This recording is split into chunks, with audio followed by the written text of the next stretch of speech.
Hey nerds, Farmer Jesse here. Welcome to Growers Daily, your daily dose of ecological farming insight. It is Monday, March 23rd, 2026, and today we're going to take a little bit of a deep dive into carrot production. So let's do it.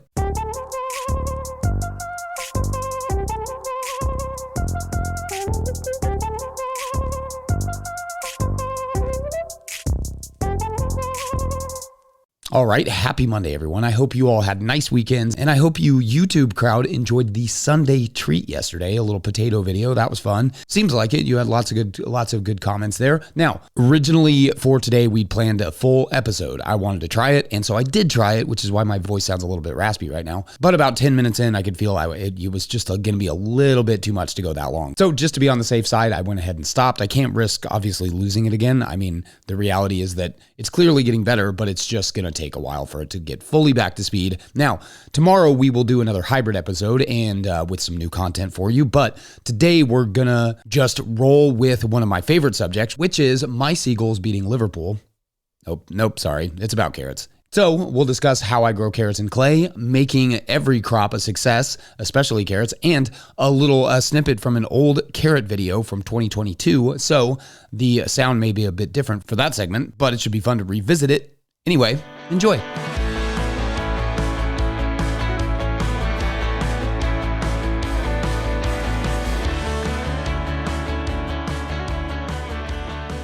Okay, so segueing with my typical grace, I am a big carrot fan. I love growing carrots, I love eating carrots, I love selling carrots, and I have done it for a while now, never once on sandy soils. There's this myth that gets passed around gardening communities that you really have to have sandy soils to grow carrots, which is not the case. I have been growing carrots on clay and denser soils for 15 years. I have never grown on sand at all. However, there are some things to consider about how I produce carrots that may be different from how people who say they can only produce carrots on sandy soils grow their carrots. So let's just do a quick carrot breakdown, shall we? For me, I like to broad fork carrot beds lightly before planting as it dramatically speeds up the harvest. But this is especially true in the denser soils.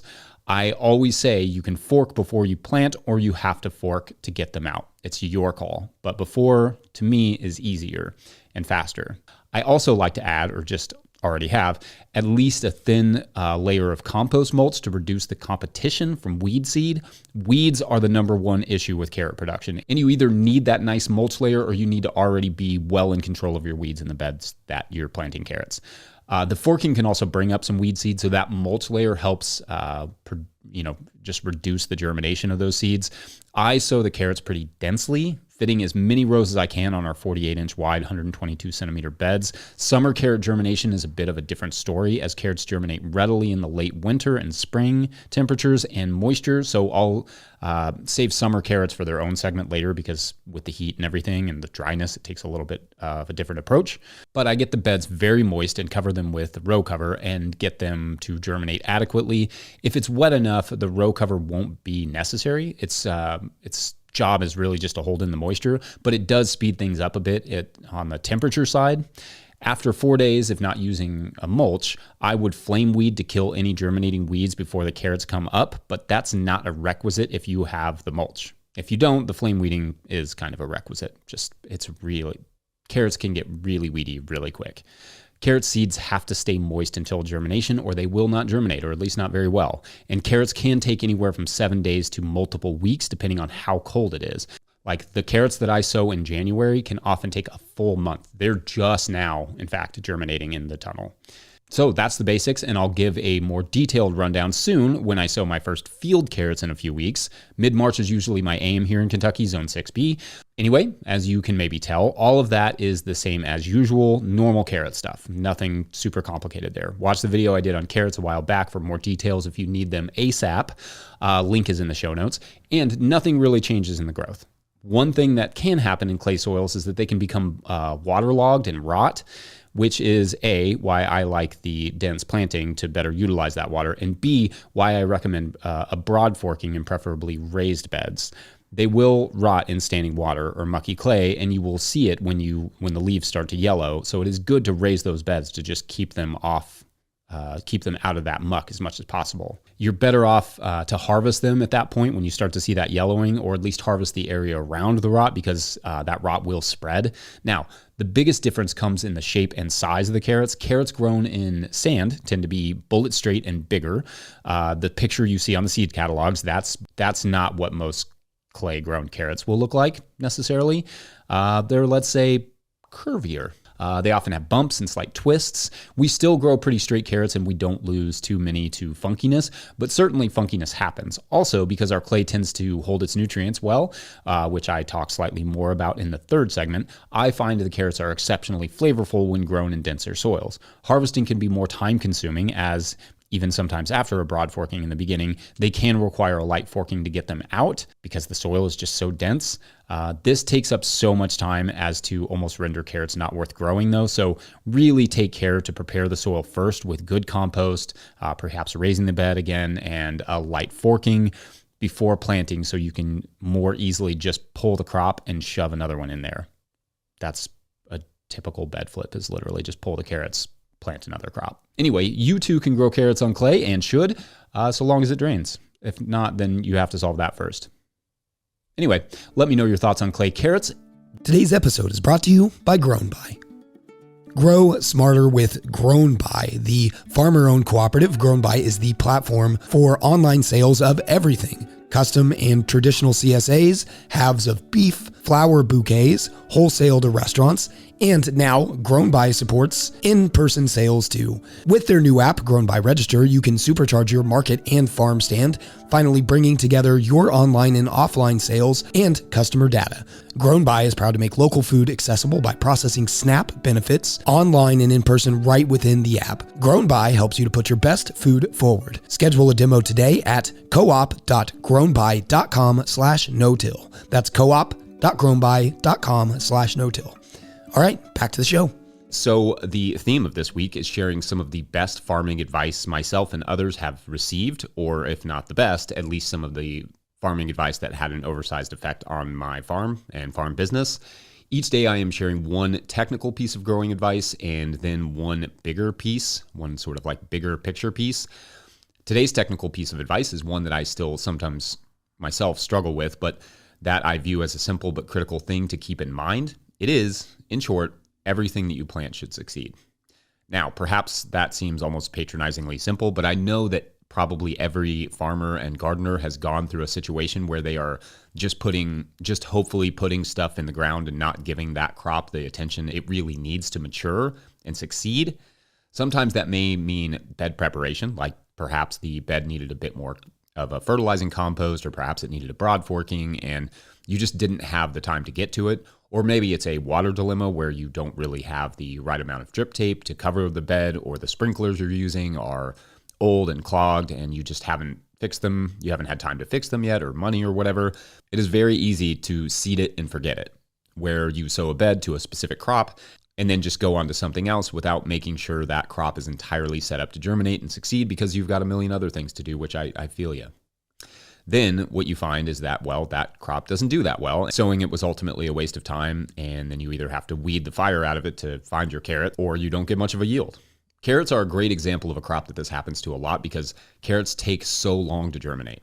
So let's walk through carrots real quick, although I will do a more in-depth show on them soon and have obviously done whole videos on carrots, but let's just make an example out of them for a moment. Sorry, carrots. Carrots take anywhere from 7 to 10 days to germinate in the summer and up to a month in February and March.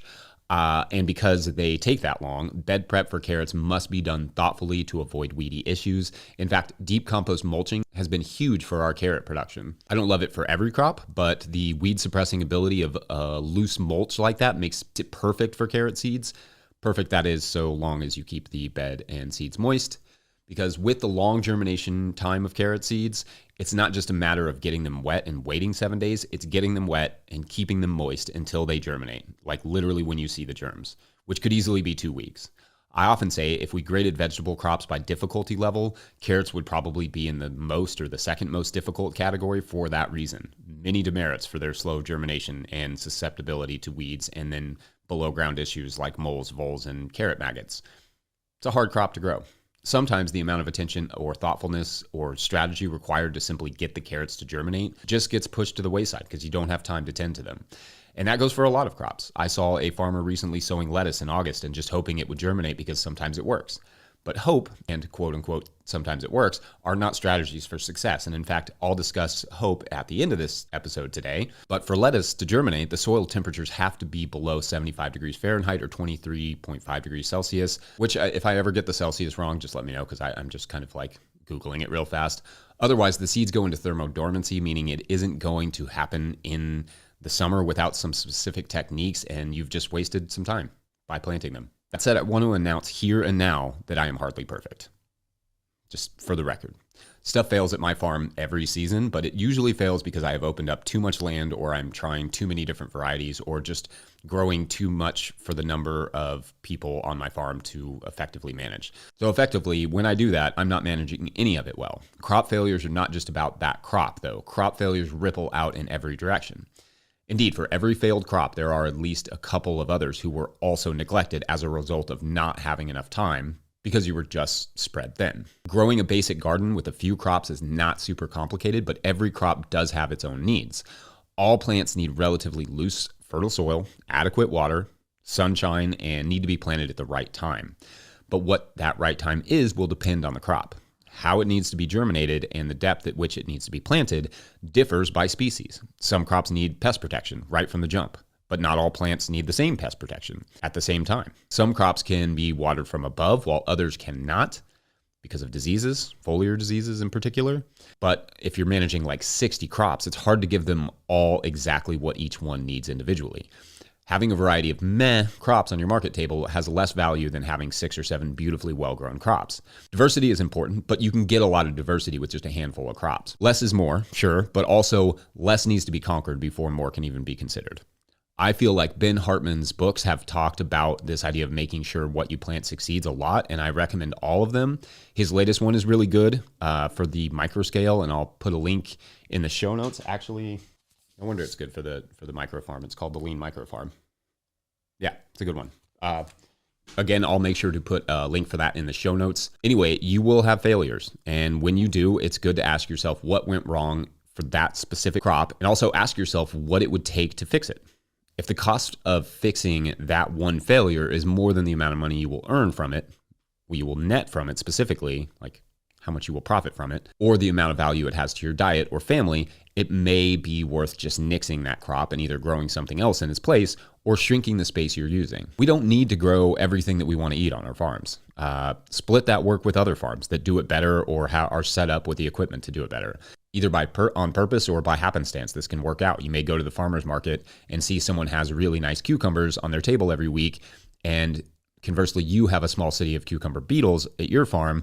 So maybe that's a clue that for that particular crop, buying it may be better than dying it. You know what I mean. Today's episode is brought to you by Good Agriculture. If you'd rather be on the farm than inside doing your taxes, you are not alone. Good Agriculture handles farm bookkeeping and tax filing, so there is no scrambling at tax time. They keep your books clean and up to date and show you where your farm's finances stand. If you're behind, they'll get you caught up. They also help farmers find funding and stay ahead of grant deadlines. You run the farm, they help the business. Learn more at goodagriculture.com/info. That's goodagriculture.com/info. All right, back to the show. All right, so let's talk varieties and planting dates because those things vary for us based on the time of year. Our first plantings go in around mid-January in the cat tunnels. For this, I plant half Mokum or Napoli, which are 55-day carrots, though they will take 30 days just to germinate when planted in January, so more like 90 to 100 days to maturity from seeding in the winter. And I also plant Atlas Parisian market carrot at this time, a personal favorite, but also a market darling. They are sweet, flavorful, stubby, round carrots, and I get asked all year when we're bringing those things back, They're so tasty. They are 70-day carrot, so be prepared for how obnoxiously slow they are, but you can really pack those into a bed. That's our best yielding carrot by far. Been a big hit. We also do a round of all 3 of those varieties in tunnels in February. A few things about these early carrots is that, well, first, we are in zone 6B, central Kentucky. I think that's important. But second, any winter sown carrots must get covered to avoid bolting. Bolting is a huge issue for spring sown carrots because they are biennials. So if the carrot believes that they went through a whole winter, they will try to go to seed. It's super annoying.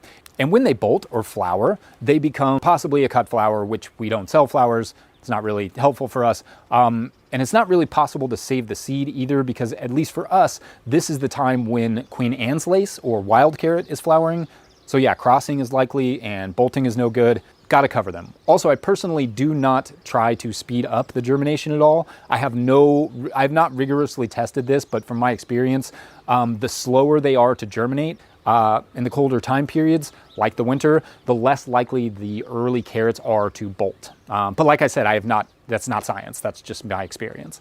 So our first open field carrots are sown in mid-March. I find that the colorful carrots like Starburst bolt very easily, so I don't start sowing any specialty carrots like that until mid-March at the earliest, but preferably mid-April. I'm also still rolling with Napoli and Mokum at this time in March, though if I have the bed space, I will also put a longer season carrot in the mix. For me, I like to sow carrots in batches, but with staggered days to maturity. That way I can guarantee a long harvest, and I'm not having to seed and germinate a single bed every week, but rather I sow 3 or 4 beds all clumped together every month where the conditions are the most favorable. That's just easier for me, though your situation may be different. Anyway, the longer season carrots I like currently for summer and storage are Yaya, Bolero, though Bolero seeds are literally at least double the size of regular carrot seeds for some reason, so adjust your seeder accordingly. And Romance, though I do trial a new variety every year. Again, I always sow a couple short season carrots like Napoli or Mokum, and then some of those summer carrots at the same time. And I generally seed 4 beds per month from January through October. The October seeding is for late winter / early spring harvests. If you sow a short season carrot in a tunnel in October here, that bed should be ready by January or February. In the field, you really want them sown by mid-September. Last year, however, my last September carrot seedlings got wiped out by a 4-inch and 4-hour downpour, so that sucked, and I didn't get my usual overwintered fall carrots this spring.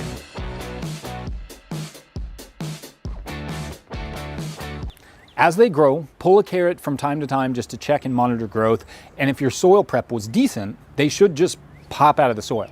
No problem in harvest. If not, you will have to fork them out, which is a pain, like I mentioned. We always rubber band our carrots intended for market in the field as we harvest them. As they say, add as much value as you possibly can to the crop every time you touch it. If you want to see our washing setup, watch this video here. Our goal is 1 or 2 bunches of this sized carrot per row foot. So that would mean between 350 to 700 bunches per 50 foot by 4 foot bed. But it's usually somewhere in the middle, as long as the stand is good. For the farmer's market, we leave the greens on, most of the greens, but we'll remove them for retail because the greens will steal sugar and moisture from the roots. We pile carrots very high on the table. Remember, pile it high and kiss it goodbye. So we pile it high in bunches and sell them at 1 bunch for $3 or 2 bunches for $5. A bunch is kind of subjective, but a bunch is usually around half a pound of carrots or more, give or take, but we don't measure them in the field. That would be far too time consuming, and honestly, sometimes people want slightly smaller bunches and others want slightly larger bunches. I just let the market sort that stuff out. If you ever have more carrots than you can sell, remove the tops and store them in a bag with a little bit of breathability, not too wet. Perhaps you can move them later or find a retailer who wants bagged carrots. Carrots, in my experience, are not super hard to move and they store really well. So kind of a great crop. Perhaps in the future I can do a carrot pest and disease video, but for the most part, we don't have a ton of those issues In the past, our biggest pests have been carrot fly or carrot maggots in the summer, which rarely do enough damage for us to ruin a crop. But if it becomes a problem for you, you may want to start employing some sort of insect netting. Fungal diseases in the foliage are usually about poor airflow, so consider wider spacing if that becomes an issue. Root rot is usually about poor soil drainage, so improve your compaction and drainage in those areas. Seriously, bite the bullet and broad fork if you have to.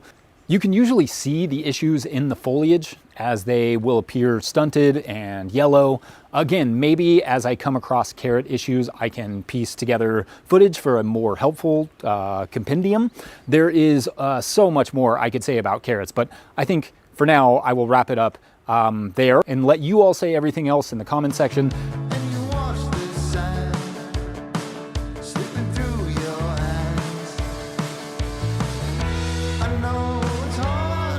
All right, I hope you enjoyed that little compilation episode. Really appreciate your patience on the voice, as always. Don't forget, No Till Growers is a nonprofit 501c3, so donations are tax deductible and greatly appreciated. Please make sure to like and subscribe and or follow wherever you're getting this podcast. That is an easy way to help us out as well. Enormous thank you to all of our show sponsors. And if you'd ever like to sponsor the show, you can reach out to Farmer Michelle at notillgrowers.com. Huge shouts to Willie Breeding for the theme music. Mike Hilbert for the production help and editing, especially in getting these compilation episodes together. It's a lot on him, so I really appreciate that. And my wife Hannah for absolutely everything in the world. Also, shouts to Epidemic Sound for the background music that you can hear. That's a little Brighton Seagull. Pick up a hat or a copy of my book, The Living Soul Handbook, at notillgrowers.com to support our work. Big thank you to everyone over at patreon.com/notillgrowers, where at a certain level, or if you just bump up from one level to another, or you sign up in the month of March, you get a shout out on the show. But we're going to hold off on shout outs and our stories until I can do a full episode. It's like my goal to get to a full episode so I can do, the normal stuff. So stay tuned, and thank you all again for your patience. So much love to you. See you tomorrow. Bye.